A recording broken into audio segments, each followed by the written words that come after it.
사무엘기상 3장 16절에서 28절 말씀.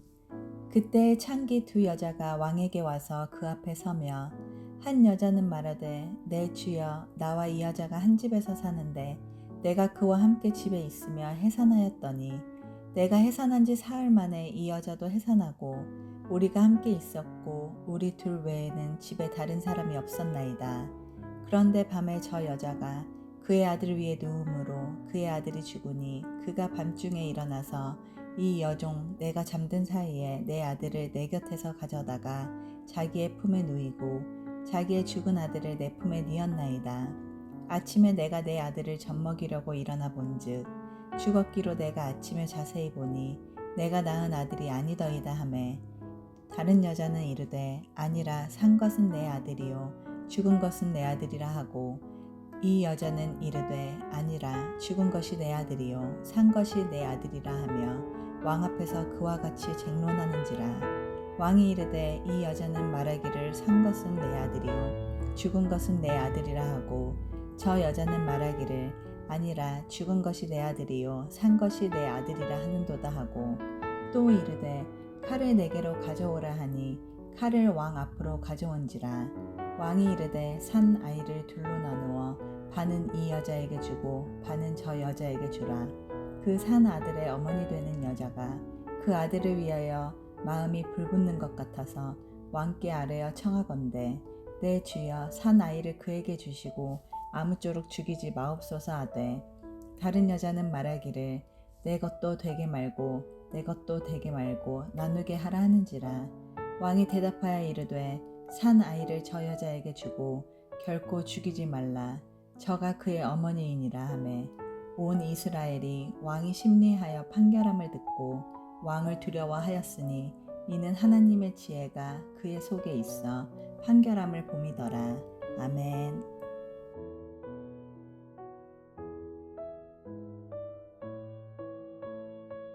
함께 기도하겠습니다. 하나님, 오늘도 하나님께로 더 가까이 나아가는 걸음 되어 가길 원합니다.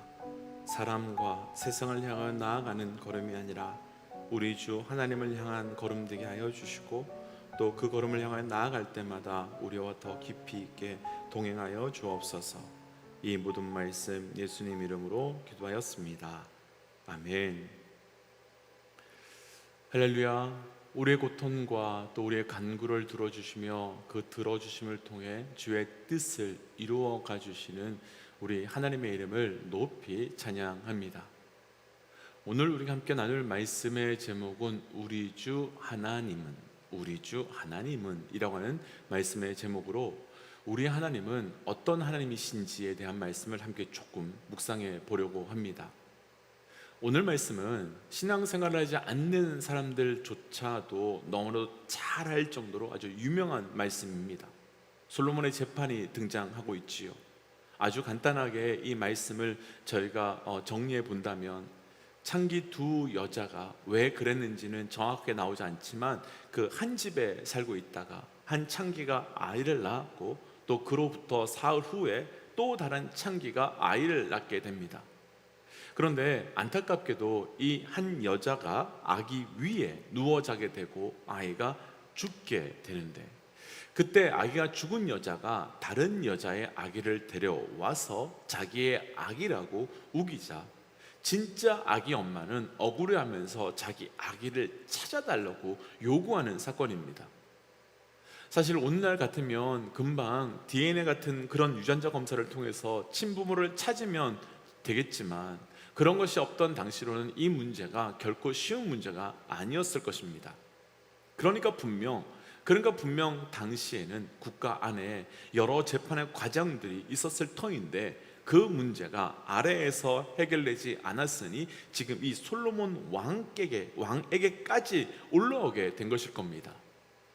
우리가 오늘 이 말씀의 사건은 너무나도 잘 아는 너무나도 유명한 사건이기에 쉽게 접근하여 솔로몬의 지혜가 참 대단하다라고 볼 수 있지만 우리는 이 사건 앞에서 한 가지 분명한 질문을 해보아야 할 것 같은데요.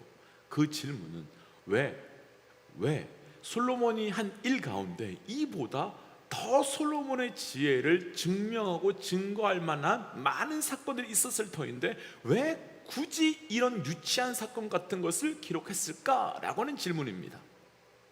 솔로몬의 지혜를 증거하고 증명하기 위해서였다면 사실 이 문제는요, 너무 작은 문제입니다. 훨씬 더 크고 훨씬 더 복잡하고 훨씬 더 중요한 문제, 그래서 그 누구도 풀 수 없는 그 문제를 해결하는 사건을 기록했다면 솔로몬의 지혜가 더 확실하고 더 명확하게 증거될 텐데 왜 이런 일들을 기록함으로 솔로몬의 지혜를 증명하려고 한 것이겠습니까? 먼저 결론부터 나눈다면 이 말씀은 솔로몬의 지혜에 초점이 맞춰져 있는 말씀이 아니기 때문입니다. 우리가 이미 몇 번 나누었지만 성경은 어떤 사람의 인생의 역전 혹은 그 사람의 능력을 찬양하고 기록하기 위해서 말씀이 기록된 것이 아닙니다. 말씀은 철저히 우리 하나님이 누구시며 어떤 분이신가, 그분이 우리를 위하여 무엇을 행하셨는가, 우리를 얼마나 사랑하셨는가, 그것에만 집중되어 있는 것이 바로 말씀입니다. 그러니까 오늘 말씀도 솔로몬의 지혜를 증명하기 위한 말씀이 아니라는 겁니다. 특별히 오늘 말씀은 그 시작인 그 16절에서 그때 예라는 단어로 시작하므로 이스라엘의 거룩함이 무너지기 시작하고 이스라엘의 하나님이 아닌 그 세상을 선택한 그때예라고 언급하며 그때 우리 주 하나님은 어떻게 하시며 어떤 하나님이신가를 보여주는 말씀입니다. 그러니까 오늘 말씀은 솔로몬의 지혜에 초점을 맞추는 말씀이 아니라 이 사건을 통해서 보여주시는 우리 하나님이 어떤 분이신가를 보여주는 말씀인 것입니다. 서론이 조금 너무 길어지긴 했지만 그래서 우리 모든 믿음의 동역자들에게 도전하기는 오늘 말씀을 통해서 우리 주 하나님이 어떤 분이신지를 온전히 알고 그분을 고백하며 따라갈 수 있는 영적 믿음의 삶이 되어 가시기를 주의 이름으로 축복하며 도전합니다. 우리 주 하나님은 첫 번째 솔로몬 왕을 통해 보여주시는 우리 주 하나님의 모습으로 먼저 오늘 본문 중에서요 16절과 17절 함께 읽어보겠습니다. 16절과 17절 말씀입니다. 그때 창기 두 여자가 왕에게 와서 그 앞에 서며 한 여자는 말하되 내 주여, 나와 이 여자가 한 집에서 사는데 내가 그와 함께 집에 있으며 해산하였더니. 아멘. 오늘 말씀의 시작은 창기 두 사람이 왕 앞에 자기들의 아픔을 그리고 자기들의 어려움을, 자기들의 문제를 가지고 와서 말하는 것으로 시작됩니다. 우리가 여기서 한번 고민해 보고 싶은 것이 있습니다. 당시에 창기는 어떤 사람이었습니까? 당시 창기는 부정한 사람들이었으며 죄인이었으며, 그래서 우리가 여호수아 말씀에서 라합의 사건에 대해서 나눌 때도 나누었지만 성문 안으로 들어올 수 없어서 성벽 위 혹은 성벽 밖에 살던 사람들이 창기였습니다. 근데 지금 그렇게 죄인 취급당하며 부정하여 함께 살 수도 없다라고 취급되던 그 창기들이 지금 어디 앞에 서서 자기들의 어려움을 말하고 있습니까? 자기들의 고통을 말하고 있습니까? 지금 솔로몬의 왕 앞에 서서 창기들이 자기들의 어려움을, 자기들의 아픔을 이야기하고 강구하고 있습니다. 그리고 자기들끼리 이야기지만 하고 있는 것이 자기들끼리만 이야기하는 것이 아니라 솔로몬은 그것을 하나하나 다 들어주고 단순하게 들어주는 것뿐만 아니라 창기 두 사람이 해결해 주지 못하는 그 문제를 해결해 주려고 하고 있습니다. 우리 믿음의 동역자들께서는 이 그림의 상상이 되시는지요? 왕과 창기 두 사람이 마주하고 있고 대화를 나누는 정도가 아니라 왕이 창기들의 문제를 해결해 주려고 애쓰고 수고하고 있는 모습, 이 그림이 과연 정상적으로 그려지시는지요? 오늘날 정치인들이 선거 시즌이면 표 하나를 얻어보겠다고 그보다 더 심한 것도 하지만 그들이 선거에서 이기고 나면 그 후에는 사람들 만나줍니까? 아닙니다. 무시하는 사람들이 대부분의 정치인입니다. 힘 있는 사람, 그리고 자신을 위해서 영향력을 발휘해 줄 수 있는 사람 정도나 만나주지, 오늘 말씀에 이런 창기 같은 사람들은 만나주지도 않습니다. 그런데 오늘 솔로몬 왕은 만납니다. 그리고 만나는 정도가 아니라 들어주고, 들어주는 정도가 아니라 해결해 줍니다. 우리가 어제 나눈 말씀을 한번 생각해 보고 싶습니다. 다윗이 예수 그리스도를 상징한다면 솔로몬은 누구를 상징하는지를 기억하시는지요? 맞습니다. 솔로몬은 바로 성령님을 상징한다고 저희가 나누었었습니다. 요한복음에서는 성령님을 돕는 자라는 의미를 가지고 있는 보혜사라고 부르시며, 성령 하나님께서 우리를 돕고 우리와 함께 하시는 분이라고 나누었습니다. 그럼 오늘 말씀에서의 창기는 누구를 의미하는 것이겠습니까? 그 창기는 바로 우리지요. 우리입니다. 호세아 선지자가 결혼했음에도 불구하고 나아가서 그 아비가 누군지도 모르는 아이를 낳아온 그 창기가 바로 우리입니다. 그런데 우리 주 하나님은 그 창기 같은 우리를 향해서 어떻게 하신다고 하시는 것인지요? 창기 같은 우리를 향해 너 같은 것들이 어떻게 내 앞에 서느냐, 나는 너희와 함께하지 않는다 라고 하는 것이 아니라, 너희 같은 죄인들은 내가 도와줄 수 없다 라고 하신 것이 아니라, 또 우리를 그분 앞에 서게 하시는 정도가 아니라 우리의 모든 간구와 필요를 들어주시고, 그리고 우리가 절대 해결할 수 없는, 그리고 그 누구도 우리를 도와줄 수 없는 그 문제를 완전히 돕고 들어주심으로 돌보아 주시는 분이라는 겁니다. 사랑하는 믿음의 동역자 여러분, 오늘 말씀에서 분명히 기억해야 될 것이 있습니다. 우리 주 하나님은 우리가 거룩해지고 새로워졌기 때문에 우리의 기도를 들어주시거나 우리를 응답하시거나 우리와 함께하여 주시는 것이 아니라는 겁니다. 우리가 창기와 같이 더 더럽고 추하고 악하더라도 그분 앞에 섰기에, 그리고 그분 앞에 구함으로 나아갔기에 우리를 도우시고 돌보시는 분이라는 것을 우리는 기억해야 하는 겁니다.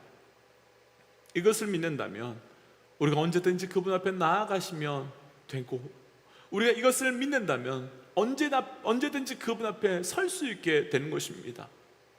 때문에 도전하기는, 우리가 어떠하든 심지어 우리가 창기 같은 상태라 하더라도 우리의 간구를 돕고 들어주시는 우리 주 하나님을 믿고 언제든지 그분 앞에 나아갈 수 있는 영적 은혜의 삶이 되어 가시기를 주의 이름으로 도전합니다. 우리 주 하나님은 첫 번째는 솔로몬을 통해서, 두 번째는 창기를 통해서 보여주시는 우리 주 하나님에 대한 말씀으로 26절 말씀 함께 읽어보겠습니다. 26절입니다. 그 산 아들의 어미 되는 여자가 그 아들을 위하여 마음이 불붙는 것 같아서 왕께 아뢰어 청하건대 내 주여 산 아이를 그에게 주시고 아무쪼록 죽이지 마옵소서 하되, 다른 여자는 말하기를 내 것도 되게 말고 내 것도 되게 말고 나누게 하라 하는지라. 아멘. 솔로몬이 재판을 진행하면서 아기를 반으로 잘라서 서로 공평하게 나누어 주라라고 말했습니다. 그러자 가짜 엄마는 그렇게 해서라도 아기를 갖겠다라고 하는 반면, 진짜 엄마는 그렇게 할 수 없다면 내가 아들을 위하여 마음이 불붙는 것 같아서 그렇게 할 수 없으니 그 아기를 가짜 엄마에게 내어주라라고 말합니다. 왜 이런 말씀을 기록하고 있는 것이겠습니까? 그리고 그것도 솔로몬이 왕이 된 지 얼마 되지 않은 그때 왜 이 말씀을 기록하고 있는 것이겠습니까? 먼저 우리가 이 말씀을 제대로 이해하기 위해서는 열왕기 상하의 기록 시기를 알아야 하는데요, 역대기 상하는 포로기 이후, 그러니까 포로에서 돌아온 이후에 기록된 말씀이다라고 한다면, 이 열왕기 상하는요 이스라엘 백성이 포로에 가 있던 시기, 그러니까 포로로 잡혀 있던 시기에 기록한 말씀입니다. 그리고 열왕기 상하의 그 1차 독자는 바로 포로에 끌려가 있는 이스라엘 백성들입니다. 그럼 지금 바벨론 포로로 끌려와 있는 백성들은 어떤 심정일지 한번 생각해 보고 싶습니다. 이들은 바벨론 포로로 끌려와 있으면서 하나님이 우리를 버리셨다고, 하나님이 우리를 버리신 것 아니냐고 그런 생각을 할 것이며, 혹은 우리 하나님은 우리를 구할 만한 어떤 능력도 어떤 힘도 없어서 그래서 이방 국가를 이길 수 없는 하나님이라고 생각하며 포로로 잡혀 있었을 겁니다. 왜냐하면 당시는 나라와 나라와의 전쟁이 단순히 어떤 나라가 더 강력한가 그 싸움이 아니라 한 나라의 신과 한 나라의 신이 싸움으로 여기는 때였고, 그래서 한 나라가 이기면 한 나라가 단순히 이긴 게 아니라 이 나라의 신이 저 나라의 신보다 더 강했기 때문이다 라고 생각했기 때문입니다. 그래서 다니엘서 1장을 보시면 느부갓네살 왕이 이스라엘과의 전쟁에서 이긴 이후에 하나님의 성전에서 성전 기물을 가져다가 자기 나라의 신전에 가져가는 것이 나타납니다. 그럼 지금 포로로 끌려와 있던 이스라엘 백성들은 하나님이 힘이 없거나 혹은 하나님이 우리를 버리셨기 때문이라고 굳게 믿고 있었을 것입니다. 그러나 하나님은 이 말씀을 통해서 그런 것이 아님을 분명하게 말씀해 주고 싶으셨던 겁니다. 이 말씀 속에서 우리는 진짜 엄마의 마음을 한번 생각해 보고 싶습니다. 사실 이 엄마는요, 자기 아기를 2번이나 잃어버린 겁니다. 한 번은 잠에서 깨었는데 내 아기가 사라져서 찾아봤더니 다른 여자의 품에 있었을 때 그 마음이 죽을 것 같이 힘들었을 겁니다. 그리고 또 한 번은 내 아기를 가짜 엄마에게 주라, 그 아이를 반으로 가르자라고 했을 때였습니다. 그럼 진짜 엄마가 왜 가짜 엄마에게 아기를 주는 것이겠습니까? 왜 진짜 엄마가 가짜 엄마와 다르게 아기를 반으로 자르지 말아달라고 부탁하는 것이겠습니까? 그 이유는 단 하나지요. 단 하나입니다. 아기를 살리기 위함이며 진짜 아기를 사랑하기 때문입니다. 내가 아기를 포기해야 아기가 살 수 있기 때문입니다. 그리고 아기를 포기하는 그때에 엄마는 엄마인 내가 죽는 때일 겁니다. 엄마인 내가 뼈가 으스러져서 사라지는 때일 것입니다. 그럼 우리 하나님께 그때는 언제이겠습니까? 우리 하나님께 이러한 때는 언제였겠습니까? 바로 십자가 때이지요. 성자 되시는 예수님을 우리를 살리기 위해 죽음으로 넘겨주시는 바로 십자가의 사건이지요. 그리고 바로 그때 예수님만 십자가에서 돌아가신 것이 아니라 우리 하나님도 함께 죽음의 자리로 내려가신 것이지요. 그렇다면 하나님은 이 말씀을 통해서 당시 이스라엘 백성들에게, 또한 이 시대를 살아가고 있는 우리 믿음의 사람들에게 무슨 말씀을 하고 싶은 것이겠습니까?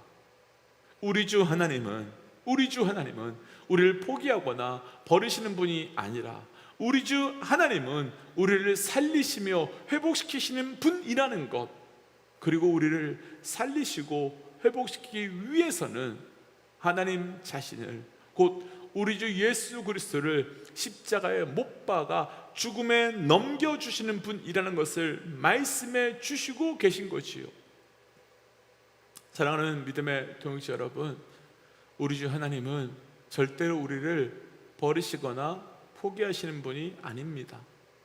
때로는 우리를 버리신 것처럼, 포기하신 것처럼 느껴질 수는 있지만 그때조차도 우리 주 하나님은 우리를 살리시기 위함임을 반드시 믿고 그 모든 자리에서 우리 주 하나님을 신뢰하며 나아갈 수 있는 영적 은혜가 있으시기를 주의 이름으로 도전하며 축복합니다. 때문에 혹 지금 우리 가운데 마치 하나님이 나를 버리시고 포기하신 것처럼 느껴지는 믿음의 동역자들이 계시다면 그분을 신뢰하십시오. 그분을 믿으십시오. 그래서 이 시간 말씀을 기억하면서 이렇게 기도하고 싶습니다. 하나님, 우리의 작은 신음까지도 들어주시며 응답하시는 하나님, 오늘도 우리의 간구를 들어주시며 또한 우리를 절대로 버리시거나 포기하지 아니하시는 그 하나님에 대한 믿음이 우리 가운데 굳건하게 시작되게 하여 주옵소서라고 함께 기도하며 나아가겠습니다. 함께 기도할까요? 하나님 오늘 주셨던 말씀을 붙들며 기도하며 나갑니다. 아버지 주의 은혜로 하여 주옵소서. 주의 말씀에 은혜와 주의 성령의 은혜가 가운데 부어질 수 있도록 인도해 주시고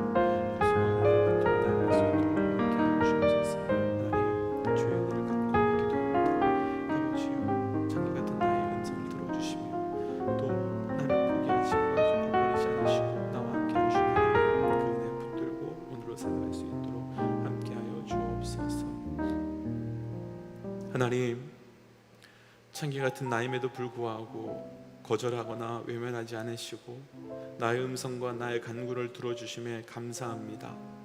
하나님, 오늘도 내 삶의 모습은 정말 추하고 악하지만 그럼에도 불구하고 주님께 나아가 주께 구하며 엎드리는 은혜를 허락하여 주시옵고 절대로 포기하거나 버리지 아니하시며 우리와 함께 하시며 우리를 살려내어 주시는 하나님의 은혜를 기억하며 살아갈 수 있도록 인도하여 주시옵소서. 이 모든 말씀 예수님 이름으로 기도하였습니다. 아멘. 사랑하는 믿음의 동지 여러분, 어떤 모습이어도 또 어떤 삶이어도 괜찮습니다. 하나님께 나아가십시오. 또 하나님께 구하십시오. 오늘이 그분께 더 구하고 더 의지하며 나아가는 삶이 되시기를 주의 이름으로 축복합니다. 함께 선포하고 삶의 자리로 기도의 자리로 나아가지요. 함께 선포하겠습니다. 하나님은 살아계십니다. 아멘. 승리하십시오. 함께 기도하겠습니다. 기도하지요.